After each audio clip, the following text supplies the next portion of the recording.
Hello, magandang umaga sa lahat ng mag-aaral ng ikalawang baitang. Oras na naman para tayo ay mag-aral, matuto at magsanay gamit ang ating module sa Physical Education. Isang napakagandang aralin ang ating mababasa, mauunawaan at matututuhan ngayon. Handa na ba kayo? Tara, simulan na natin. Para sa ating pagsisimula, siguruhin na hawak natin o nasa tabi natin ang ating module sa Physical Education, pagkat ito ang pangunahing kagamitan natin sa pagkatuto.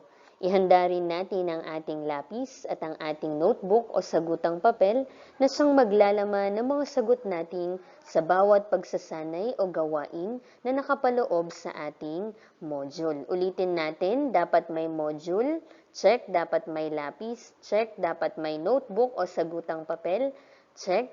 Hayan, handang-handa na talaga tayo sa ating pag-aaral. Tara, simulan na natin. Ang leksyong pag-aaralan natin ngayon ay patungkol sa lokasyon, direksyon, level, pathways at planes. Alam mo ba na may iba't ibang paglalarawan ng galaw ayon sa lokasyon, direksyon, level, pathways at planes? Alam kong ikaw ay isang malakas na bata, kaya maisasagawa mo ang bawat galaw ng may tamang tindig at ayos ng iyong katawan. Para sa alamin, ang module na ito ay naghanda ng mga gawain na makatutulong sa iyo upang maisagawa ang tamang paggalaw na nakatuon sa tamang lokasyon, direksyon, level, pathways at planes. Para sa subukin, ilarawan ang ginawa ng bata, gawing patnubay ang mga sumusunod na tanong. Number 1, ano ang ginagawa ng bata? Number 2, saang direksyon patungo ang bata? Sa kanan o sa kaliwa? Number 3, ano ang level ng bata habang naglalakad? Mababa, katamtaman o mataas? Number 4, anong pathways o daanan ang kanyang dinadaanan? Tuwid, zigzag o pakurba? Para sa tuklasin, basahin natin ang tula na may pamagat na halina't maglaro. Halina't maglaro, maghabulan tayo, saan man tumungo, malayang tumakbo. Gumalaw mula sa posisyon sa iba't ibang direksyon, takbo pakanan, pakaliwa, paharap at palikod. Huminto ng paupo at patayo, o kaya'y palundag na tumakbo. Iwasang mataya, gumalaw ng malaya, padiretso, pakurba o pazigzag pa. Sa habulan, ang takbuhan di laging mabilisan, katamtaman minsan o kaya mabagal kung kailangan. Halina't maglaro sa mga patag na espasyo, gumalaw ng patayo o paupo, o kaya'y pahilis o paikot, anuman ang gusto. Halina't maglaro, magsaya tayo. Sagutin natin ang mga sumusunod na tanong. Number 1, anong laro ang nilalaro ng mga bata? Number 2, saan nilalaro ang larong habulan? Number 3, sa larong habulan, ano ang dapat iwasan? Number 4, paano dapat ang pagtakbo sa larong habulan? Number 5, bakit kailangang makipaglaro? Number 6, kailan ka huling nakapaglaro ng larong habulan? At number 7, kung ikaw ay bibigyan muli ng pagkakataon na makalabas at makipaglaro sa iyong mga kalaro, lalaruin mo ba ang habulan? Bakit? Para sa pagyamanin, gawain 2, ang panuto ay gayahin ang mga sumusunod na galaw sa pathways. Ilarawan ang iyong naging pagkilos. Ayan, sa number 1, paano kaya ang naging galaw niya sa pathways? Tingnan ng mabuti ang larawan. Number 2, isulat kung paano ang galaw niya sa pathways. Ganon din sa number 3. Para naman sa gawain 3, ang panuto ay basahing mabuti ang sumusunod na galaw sa lokasyon o personal space. Isulat ang salitang tama kung ang isinasaad ng pangungusap ay wasto at mali kung hindi. Isulat ang iyong sagot sa iyong sagutang papel. Kapag wasto, isulat ang tama. Kapag hindi wasto, isulat ang mali. Number 1, sa pagtayo, ang mga binti ay nakabaluktot at ang tiyan ay nakapasok. Number 2, sa pagtayo, ang tiyan ay nakaliyad at ang balikat ay nakahanay. Number 3, sa pagtayo, ang leeg at ulo ay tuwid ang ayos. Number 4, sa pag-upo, ang paa ay nakalapat sa sahig. At number 5, sa pag-upo, ang balakang at tuhod ay nakabaluktot. Para sa karagdagang gawain, gawin ang iba't ibang galaw sa lokasyon, direksyon, level, pathways at planes sa saliw ng musikang may tatlong bibe.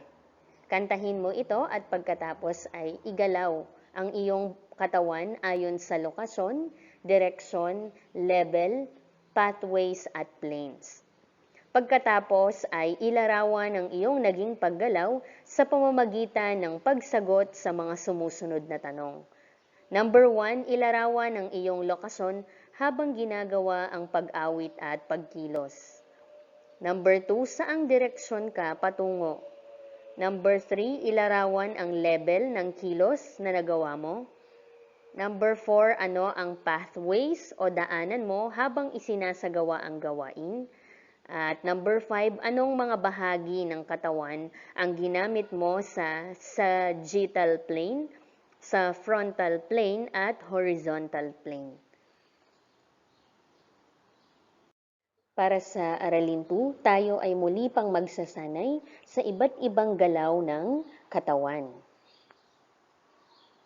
Para sa balikan, sa tulong ng nakatatandang kasama sa bahay, sumukat ng 5 metro para sa tuwid na daan at 5 metro para sa zigzag na daan.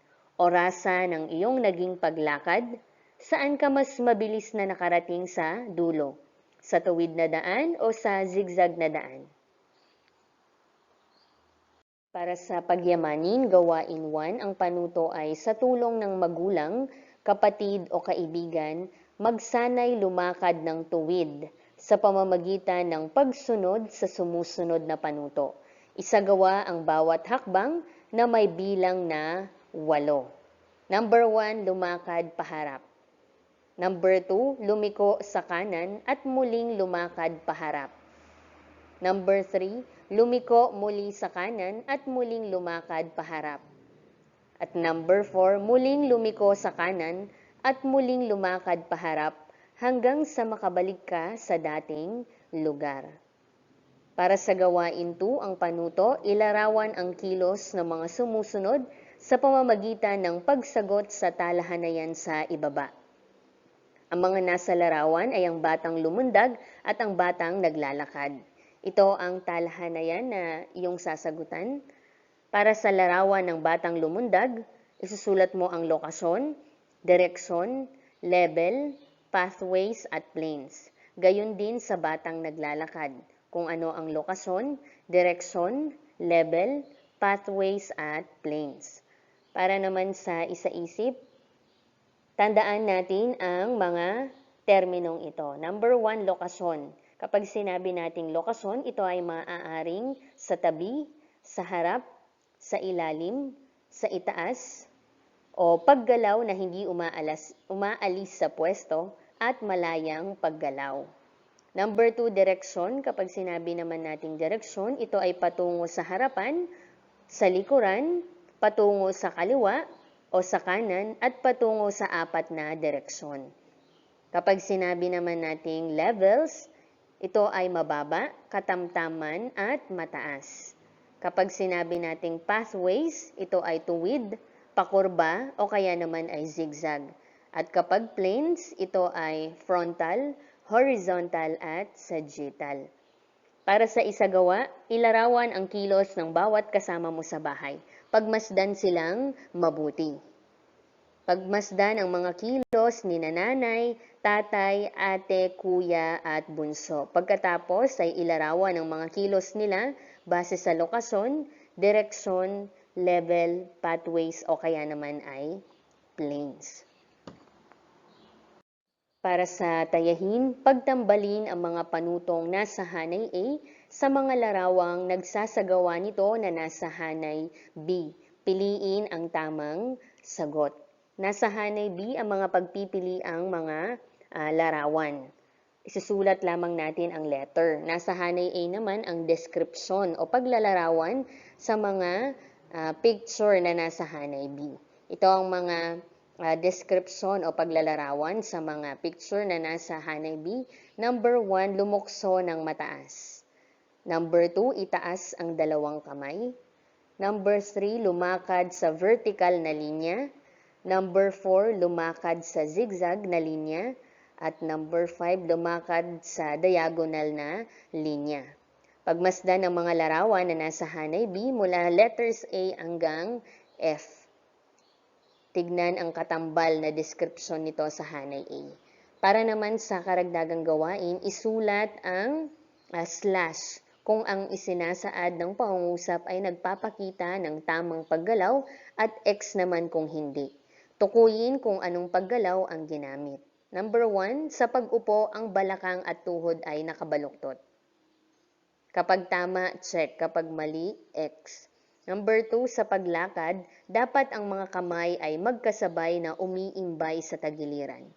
Check o X.